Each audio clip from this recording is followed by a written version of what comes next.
Ya, Assalamualaikum warahmatullahi wabarakatuh. Selamat pagi. Hadir lagi kita dalam acara Tanya Apa Saja, yaitu acara diskusi rutin mingguan bersama dari Departemen Obstetri dan Ginekologi FK UNER bekerja sama dengan POGI dan IDI Surabaya. Dan kali ini adalah dari Divisi Obstetri Ginekologi Sosial telah hadir di tengah-tengah kita. Yang pertama nanti mungkin akan menyusul insya Allah, yaitu Dr. Budi Prasetyo, spesialis obgyn, subspesialis obgyn sos, dan nanti juga akan didampingi oleh dua narasumber kita, yaitu yang pertama nah ini Dr. Budi bergabung alhamdulillah. Dan yang kedua yang pertama yang ada dua narasumber, yaitu yang pertama Dr. Muhammad Yusuf, spesialis obgyn konsultan atau spesialis obgyn sos, dan juga yang kedua Dr. Rizky Pranadian, spesialis obgyn konsultan subspesialis obgyn sos. Dan mengenai manajemen kontak, dan monggo dipersilakan seperti biasa kepada seluruh peserta untuk bisa memanfaatkan fitur Q&A atau kolom chat, atau juga bisa diskusi langsung dengan kedua narasumber dan moderator.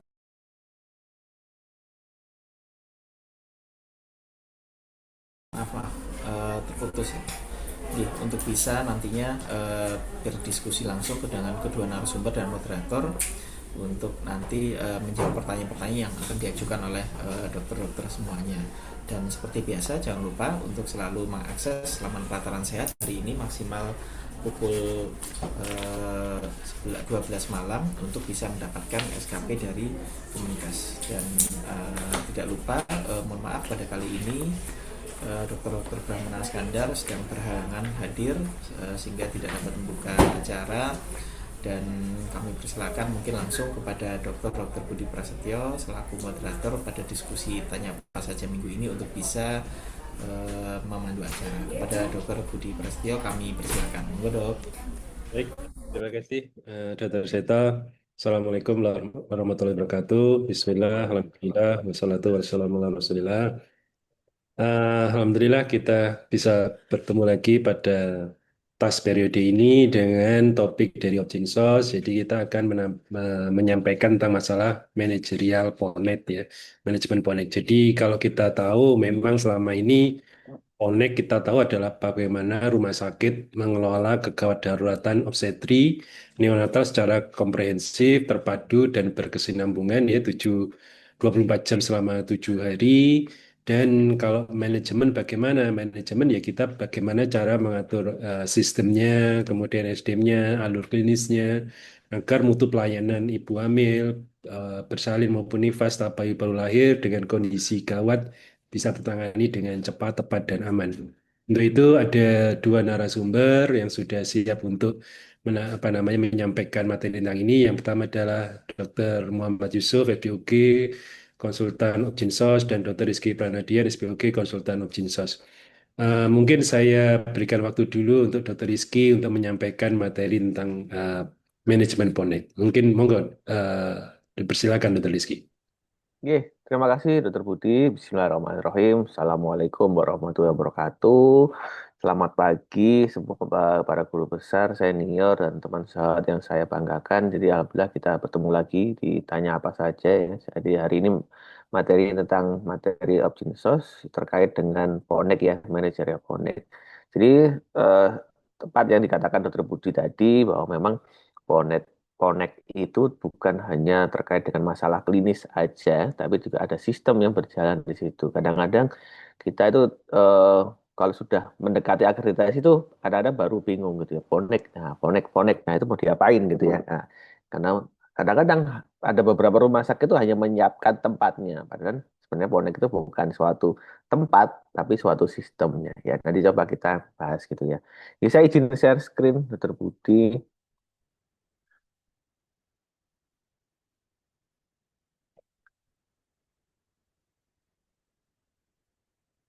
Ya, jadi materi hari ini kita akan membahas tentang manajerial Ponek.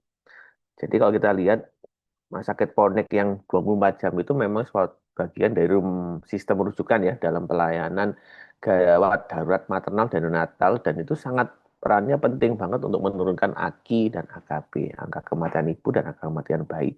Dan itu secara komprehensif dan terintegrasi. tidak pernah tidur ya selama 24 jam, 7 hari per minggu. Dan itu kita akan ukur gitu ya, mulai penilaian kinerja manajemen dan kinerja klinis. Jadi ada dua, kinerja manajemen dan kinerja klinis.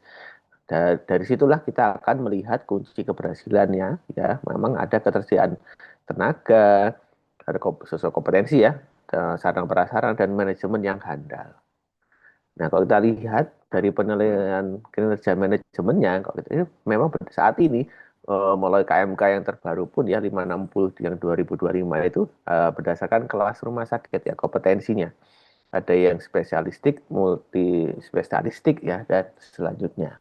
Dan juga ada ketersediaan input ya memang yang harus ada di rumah sakit penyelenggara PONEK itu ya sesuai dengan kelasnya tadi itu. Nah, kalau klinis kita pasti bisa lihat ya mulai dari pelayanan ya utama dari IGD, kamar operasi atau sampai ruang perawatan. Nah, maka dari itu untuk meningkatkan kualitas dari PONEK itu memang kita ternyata harus melakukan namanya improvement kolaborasi.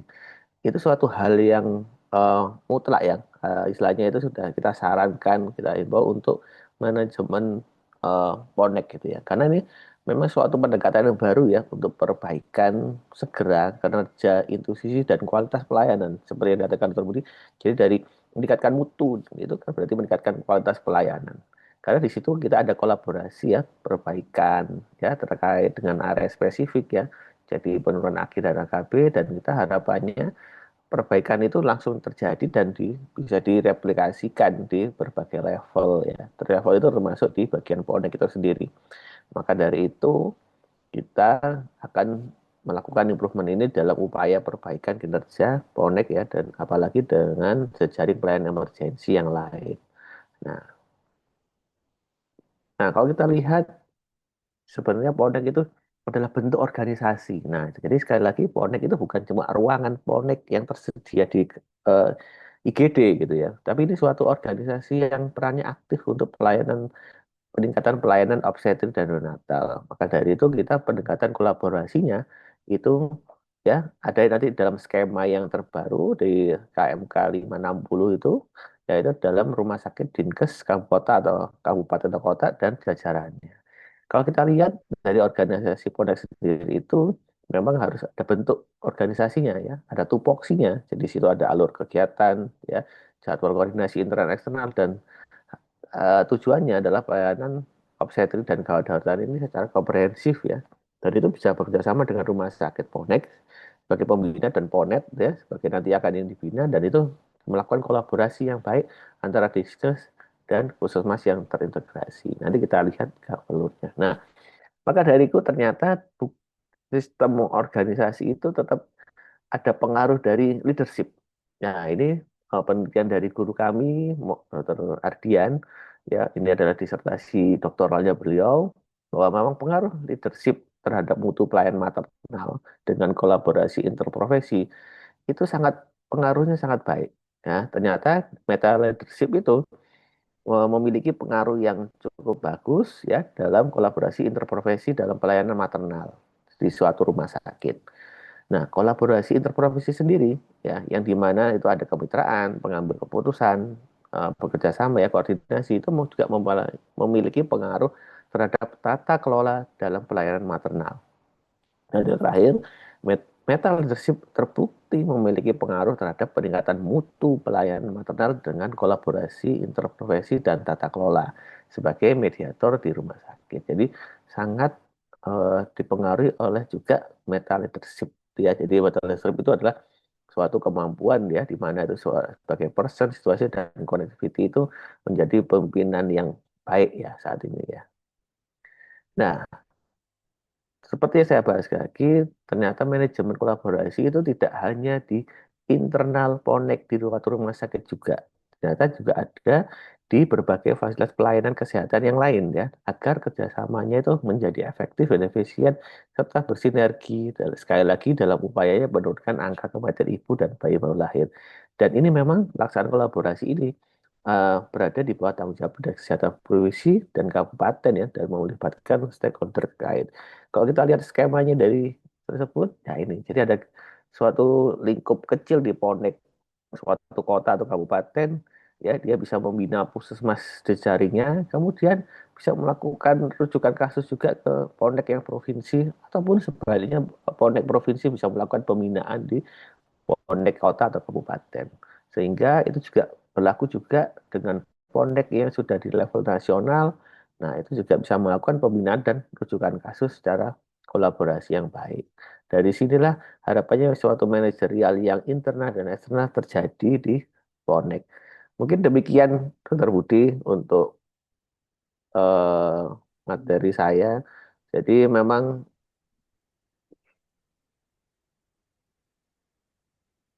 mohon Iya, maaf, Dr. Rizky. ya, ya, dan mohon maaf dok, ya. Jadi harapannya memang eh, pelayanan manajerial kita itu bisa berjalan dengan baik, sehingga kita bisa melakukan suatu kolaborasi manajemen yang di internal maupun di eksternal. Gitu. Demikian, Dr. Budi. Matur suwun. Baik, terima kasih, Dr. Rizky. Jadi, saya sekalian memang yang harus kita, eh, paling tidak kita harus mengerti bahwa sekarang ada pedoman PONEK yang terbaru, yaitu berdasarkan PMK 560 nomor 2025 ya, jadi tentang pedoman penyelenggaraan PONEK ya di rumah sakit. Nah, oleh karena ini menggantikan pedoman yang lama, mungkin Dr. Rizky bisa sedikit menjelaskan kira-kira yang paling inti itu dari kedua PMK ini kira-kira apa ya perbedaannya ya Dr. Rizky ya? Ya, yang gitu. Oke, terima kasih Dr. Budi. Memang sudah ada beberapa yang kita jelaskan di materi tas sebelumnya. Jadi, tapi secara inti memang eh, dari PMK yang sebelumnya dan saat ini itu pelayanan Ponek itu memang kita lebih ini dok ya, lebih komprehensif lagi satu terkait dengan sinyal ini ya dok ya, aktivasi kode Ponek. Jadi memang benar-benar mengenali tanda bahaya dari pasien-pasien kita. Yang kedua memang SC kategori satu dok, itu yang kita kuatkan lagi, dan yang terakhir adalah melakukan audit audit dok, audit kasus, utamanya adalah AMP. AMPSR itu adalah bagian dari PONEK. Jadi itu sudah satu kesatuan. Jadi kalau kita melakukan pelayanan PONEK itu juga termasuk melakukan audit klinis terkait dengan kematian ibu kalau memang terjadi. Itu dok. Itu yang memang beda yang jelas karena dan itu. Oke, gitu.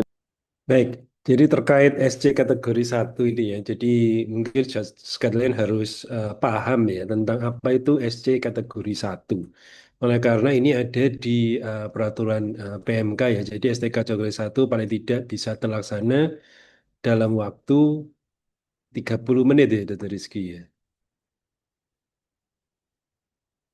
Nah, masih mute, Ya Dr. dok, Rizky. betul dok. Oke, 30 baik. menit, 30 menit. Betul. Tapi kalau kita lihat survei atau ya data yang ada, untuk mencapai 30 menit sebenarnya kan sulit sekali ya.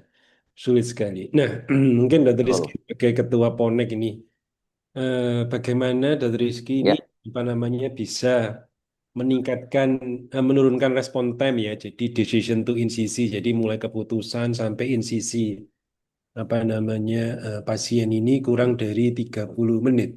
Mungkin pengalaman Dr. Rizky. Monggo Dr. Rizky. Oke, terima kasih Dokter Budi. Betul sekali. Eh, jadi kami mengalami sendiri istilahnya kesulitan itu pertama kali untuk memulai SC kategori satu dok di Rumah Sakit Dr. Sutomo. Karena memang ternyata perlu koordinasi yang cukup intens dan mendalam ya dok. Karena memang mengumpulkan banyak pihak, terutama kamar operasi, terus kemudian anestesi, teman-teman pediatri. Nah itu memang istilahnya dok tidak mudah. Jadi itu perlu. Tapi memang penting sekali dok peran dari manajemen dok. Kami dibantu sekali oleh peran manajemen dari pihak rumah sakit itu membantu mewujudkan terjadinya SC kategori satu yang sesuai dengan ini ya dok ya, sesuai dengan checklistnya ya gitu dok. Jadi, nah dari situlah dok perlahan tapi pasti dok, alhamdulillah respon time tuh SC kategori satunya tercapai dok. Jadi gitu. Pelan-pelan memang. Jadi utamanya nomor satu memang kita harus membuat SOP yang disesuaikan dengan tiap rumah sakit dok ya. Jadi kita membuat sesuai SOP yang di rumah sakit Dr. Sombong. Mungkin tuh hal itu beda dengan rumah sakit yang lain. Gitu dok. Itu memang kami juga pernah mendapatkan banyak pertanyaan juga di waktu kami melakukan pelatihan Ponek itu dok. Jadi memang bagaimana caranya ya, memang mau nggak mau memang bermula dari kita dulu untuk membuat SOP, kemudian kita koordinasikan dengan manajemen untuk mengumpulkan para kolega atau teman sejawat yang lain untuk ya mewujudkan respon TMSC-nya kategori satu ini dengan baik. Gitu Dokter Budi. Nggak mudah tapi insya Allah bisa gitu.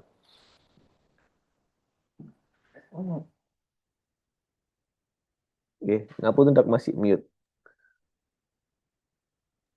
Jadi kalau kita lihat di beberapa apa namanya eh ya report dan sebagainya masih ada yang masih sedikit ya. Oleh karena itu tadi penting juga bagaimana kita bisa eh, ya mengupayakan lah kita sedikit eh, mendekati bagaimana respon time itu 30 menit ya. Walaupun nanti mestinya mungkin ada perbaikan dari apa namanya PNPK ataupun waktu untuk melakukan SC kategori satu ya. Jadi mungkin perlu ditinjau lagi. Mungkin kalau ditinjau lagi misalnya Dokter Rizky kan mohon maaf bekerja di rumah sakit pendidikan tipe A dan sebagainya.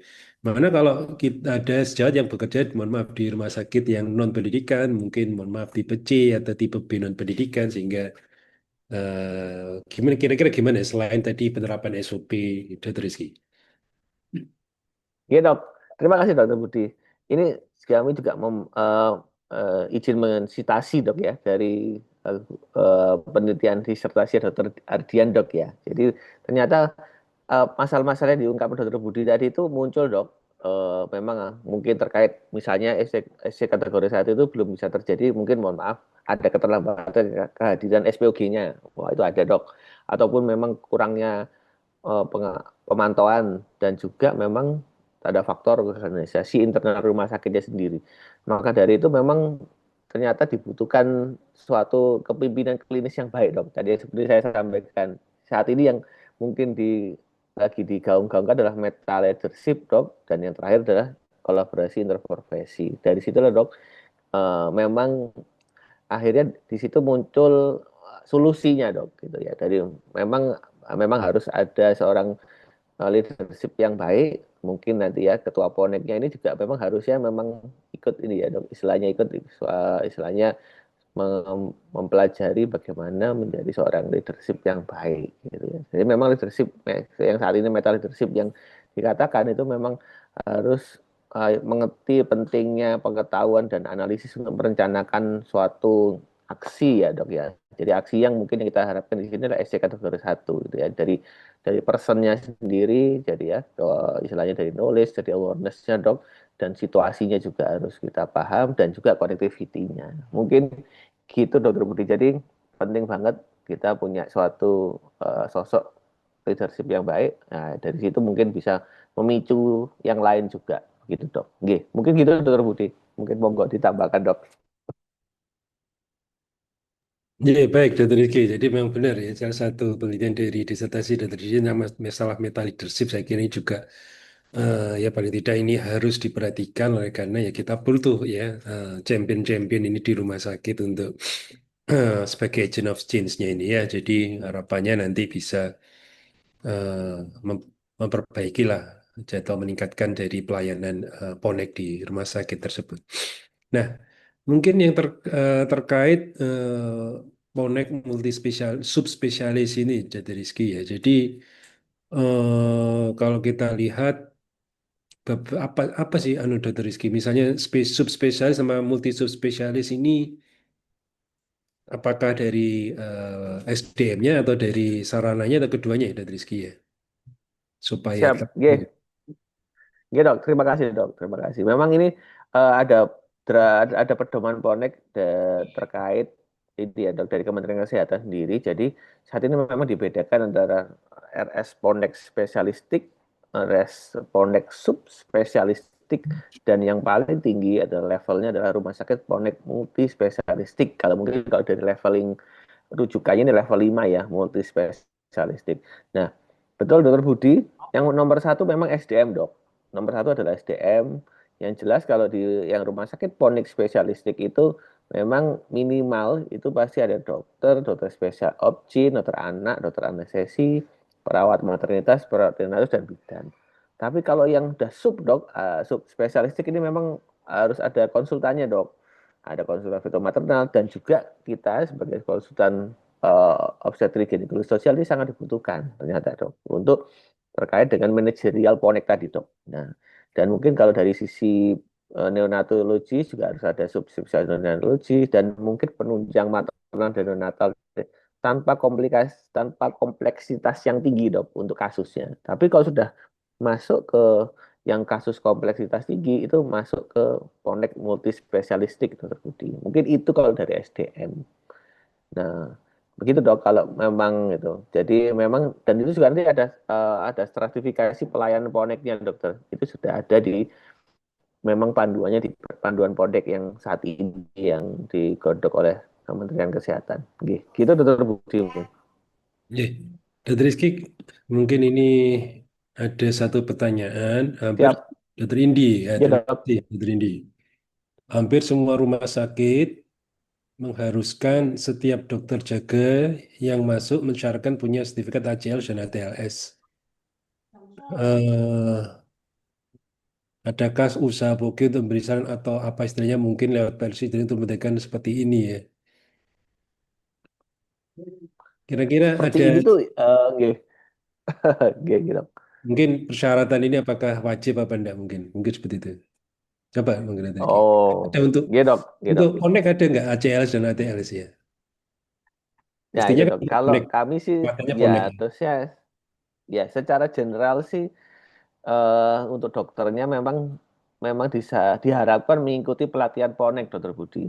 Itu dokter kan memang Ponek itu pelatihan Ponek pun itu kan secara tim. Timnya itu juga ada tim ada di dalamnya ada dokter umumnya, dokter obgyn, dokter pediatri dan mungkin perawat dan maupun bidan. Jadi memang harapannya memang memang saat ini masih di istilahnya dihimbau untuk mengikuti ya dok, terutama kalau dalam kaitannya dalam akreditasi ya dok, pasti ditanya itu dok kayak nggak salah gitu. Oke. Mungkin Ini gitu boleh dokter Budi kalau internal untuk sebenarnya.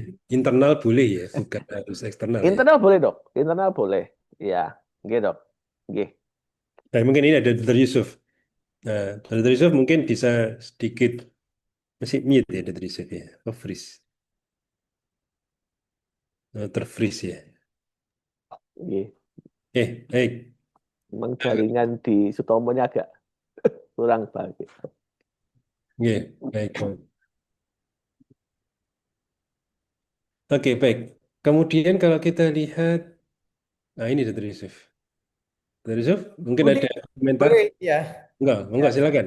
Dr. Yusuf ada komentar enggak? Apakah pelatihan ACLS, ATLS ini bisa diwajibkan? Untuk biasanya kan persyaratan ya kalau mau masuk di apa namanya diutamakan misalnya yang punya pelatihan lengkap ini ya untuk apakah perlu untuk Pondek ya Dr. Yusuf?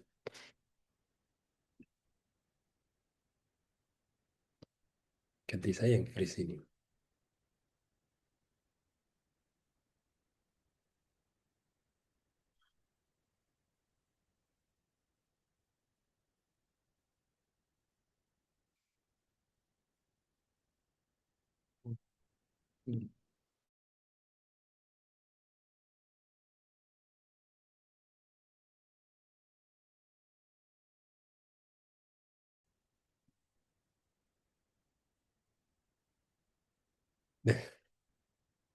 Baik, mohon maaf sistemnya masih. Pak Budi, sorry. Enggak, Ya, Dr. Yusuf. ya. Jadi sebenarnya banyak ya hal-hal yang kita perlukan yang kita bisa ambil apa ya kayak pelajaran dari ATS, ATLS, ACLS ya. Walaupun kesannya itu eh, apa ya kegawat darurat obstetri ya. Misalnya kita lihat HPP, kemudian yang paling mengancam nyawa ya, terutama HPP ya. Tapi prinsip-prinsip di ATLS dan ACLS itu kan kita dapat ya. ABC itu kan di mana-mana ya sama kan ya. Kemudian cara penggantian cairan kan sama ya, 1:3, darah diganti darah. Kalau koloid itu sebenarnya sama ya, 1:1. Tapi memang bertahannya nggak bisa lama. Nah, seperti itu apa? memang nggak ada menjadi suatu kebijakan sebenarnya Dokter Budi ya, tapi memang eh, hampir semua rumah sakit kalau dokternya itu bekerja di apa emergency ya, pasti sertifikat itu pasti eh, di ditambahkan seperti itu ya atau diminta seperti itu. Dokter Budi saya bisa share screen sedikit ya Pak Budi ya. Enggak, enggak, silakan. Enggak. Ya, sebentar aja tadi sudah banyak disampaikan oleh Dokter Rizky ya. Jadi tampak ya. Jadi ini sedikit aja, highlight-highlight aja ya. Semua tentu kita balik lagi ke regulasi ya. Pada pertemuan-pertemuan terakhir itu kan, misalnya POGI ya atau Kolegium itu eh, manajerial PONEK ini termasuk bagaimana rumah sakit ini ya,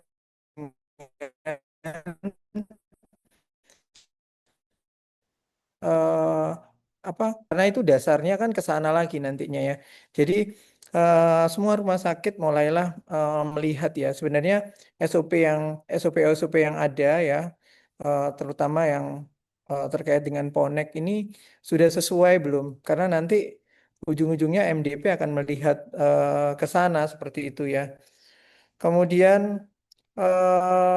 target-target kita sudah tahu bersama ya. Kemudian goalnya kita tentu AKB ya. Mungkin goalnya itu memang mudah-mudahan ini nggak berlebihan ya angka 70, kemudian ini angka 12 ya. Padahal kita masih di berapa? 168 kalau nggak salah ya. eh ini di Sutomo cukup kuat ya, Dokter Rizky ini ketua tim Ponek ya. Jadi SK dan lain sebagainya, dukungan direksi dan lain sebagainya itu sangat kuat ya. Kemudian koordinator pertemuan tiap bulanan itu berlangsung dengan baik ya. Tadi ya intinya kan apa? Kolaboratif ya, kolaboratif ya.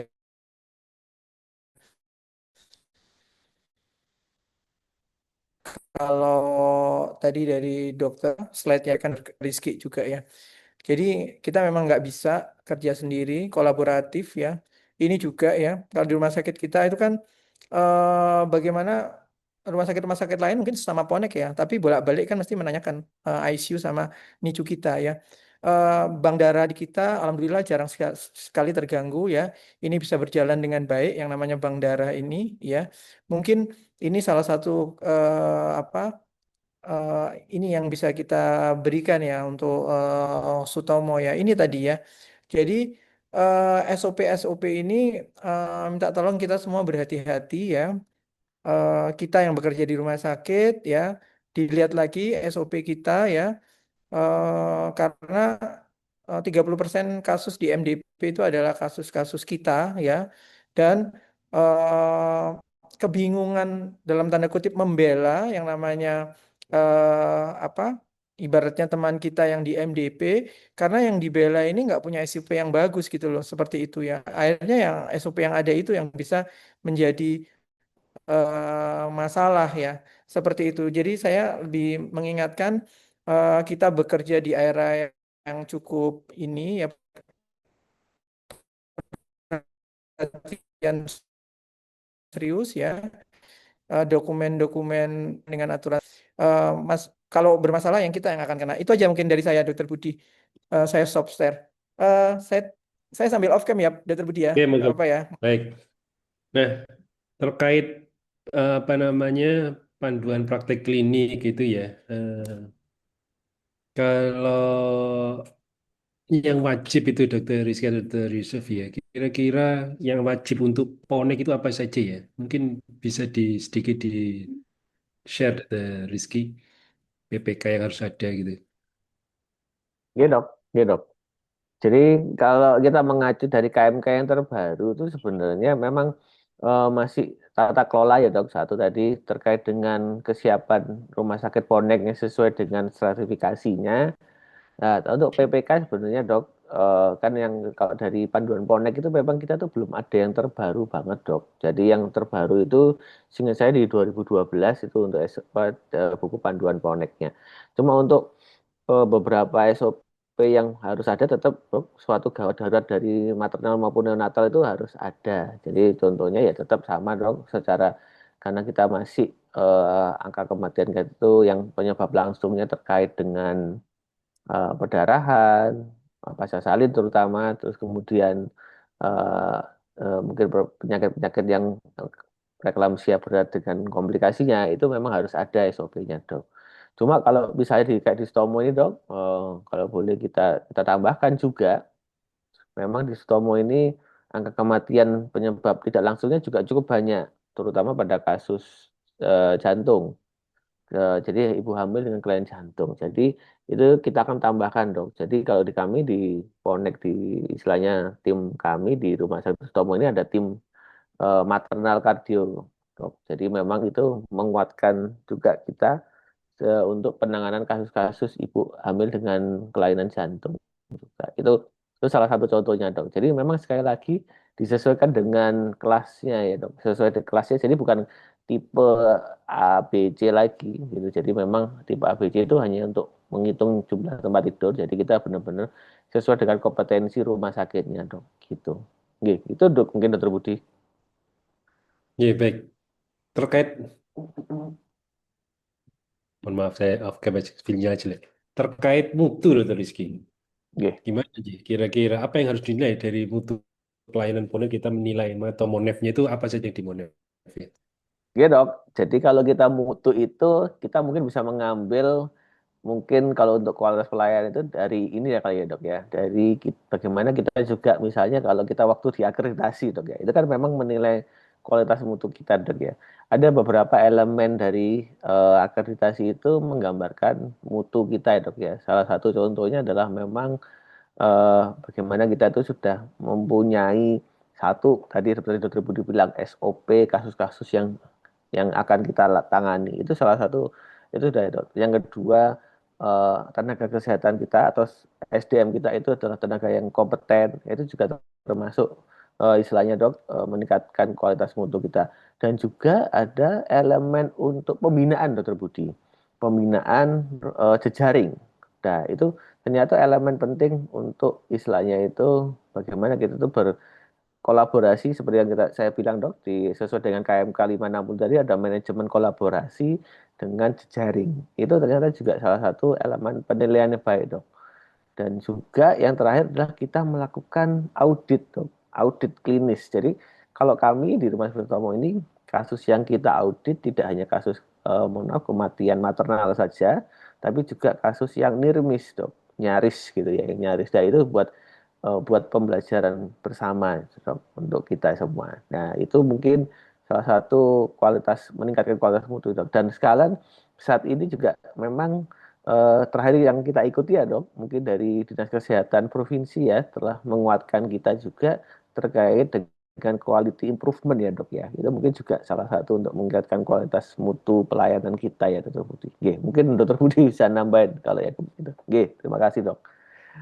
Baik, terima kasih. Jadi sedikit saja tambahan bahwa yang tadi sudah disampaikan Dr. Rizky itu apakah bagaimana monefnya ya. Jadi memang harapannya nanti sistem ini bisa membuat suatu eh, pelayanan yang standar, terdokumentasi dan apa namanya bisa eh, menjawab jadi menjawab misalnya kondisi ASC kategori satu ya yang memang ya ini memang tantangan ya kurang dari 30 menit pada 5 kasus yang terpilih ya gawat janin, ruptura autoimunen atau ini ya.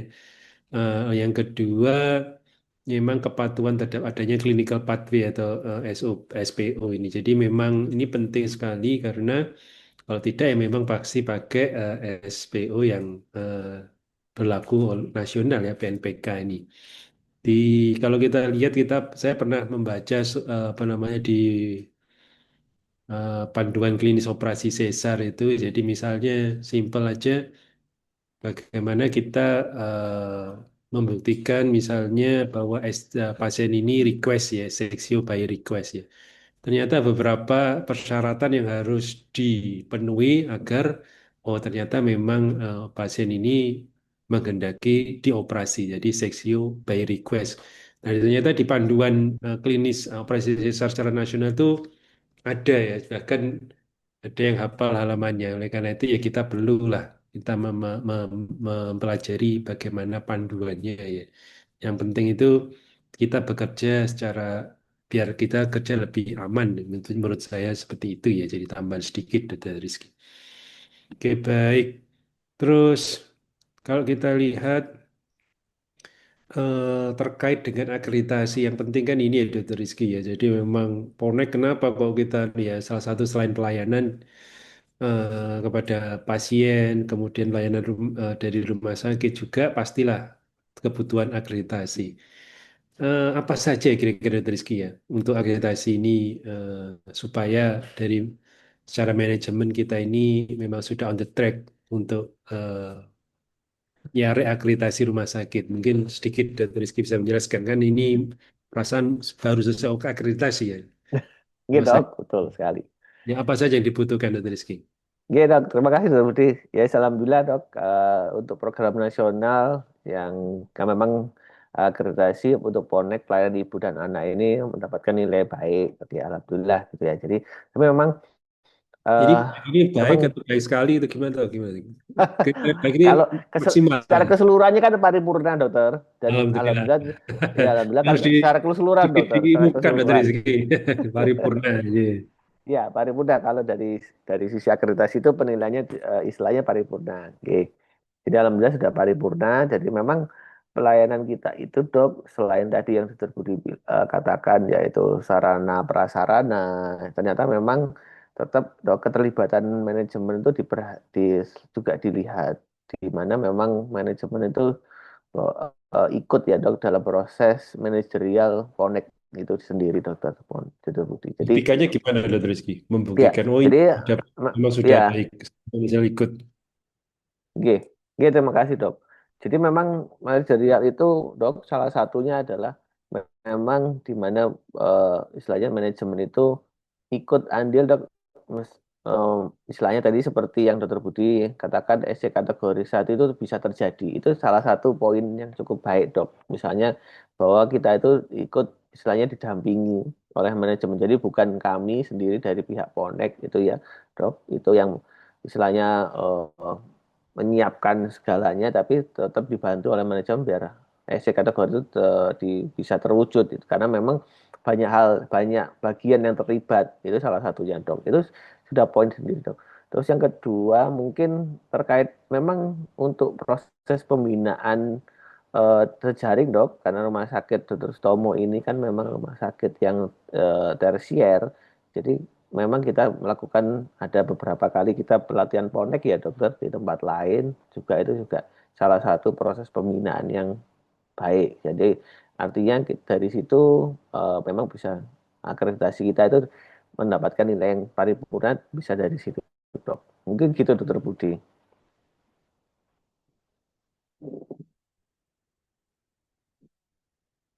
Itu tentang Ponek ya, Dr. Rizky ya, pertama itu ya. Jadi state bahwa rumah sakitnya memang Ponek gitu ya. Kemudian ada SK timnya dan struktur organisasi, ya. Benar ya Dr. Rizky ya. Jadi itu ya. Ya betul dokter. Kalau apa yang termasuk dalam Renstra apa namanya Ponek itu kira-kira dan indikator kinerjanya itu apa saja Dr. Rizky yang termasuk untuk laporan itu? Iya dok, ya dok. Terima kasih dok. Memang untuk laporan capaian ponek itu biasa dok, tetap memang secara general kita pasti akan ini dok apa eh, mencatatkan satu dok jumlah persalinan kita nanti juga akan melakukan beberapa persentasenya jadi kita juga tahu dok eh, apa, rasio seksio kita gitu ya dok ya ternyata rasio seksio kita kan kalau di Sutomo ini masih cukup tinggi ya dok tapi memang walaupun tinggi tapi tetap memang kita harus perhatikan dok ya walaupun memang kita rumah sakit rujukan kita harus tetap perhatikan SC rasio kita yang kedua, tetap dok, kalau terkait dengan mutu juga sekali lagi bukan hanya terkait dengan maternal dok ya, juga termasuk kita tuh harus mengungkapkan bahwa rumah sakit Pone kita itu rumah sakit sayang ibu dan bayi. Berarti justru yang dilihat tuh angka IMD-nya dok, kadang-kadang itu harus baik. Nah itu dok, jadi itu termasuk salah satu rancangan juga dok Renstra kita itu bahwa IMD pada pasien-pasien yang memenuhi syarat itu harus dilakukan gitu dok. Atau juga menunjukkan bahwa kalau nggak bisa IMD itu karena ada kasus-kasus pada maternalnya seperti ini. Itu juga salah satu ini dok, salah satu poin penilaian juga. Terus yang kedua, rawat gabung ternyata juga dievaluasi dokter Budi. Rawat gabung dari tempat-tempat kita itu kalau ada melakukan rawat gabung itu juga berarti rumah sakit ini sayang ibu dan bayi. Nah, itu dok.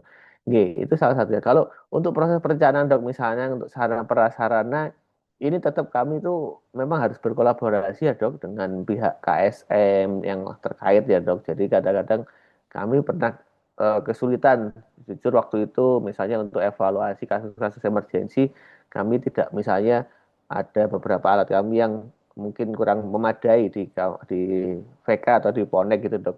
Kami akan langsung kontak ini dok. Nah, dokter Yusuf ini dok. Nah, beliau ini sebagai salah satu penunjang mediknya, alat-alat penunjang medik. Nah, itu akhirnya alhamdulillah tidak lama kemudian alat-alat kami sudah tersedia dan itu meningkatkan juga kualitasnya. Salah satunya begitu dokter Budi. Gitu, gitu dok.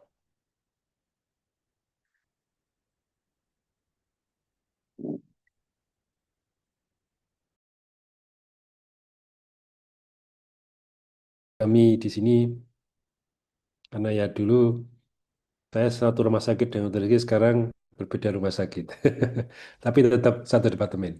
Nah, biasanya kita melihat bagaimana respon time misalnya SC kategori satu ya. Jadi kalau lebih dari 30 menit mungkin kita audit dan sebagainya.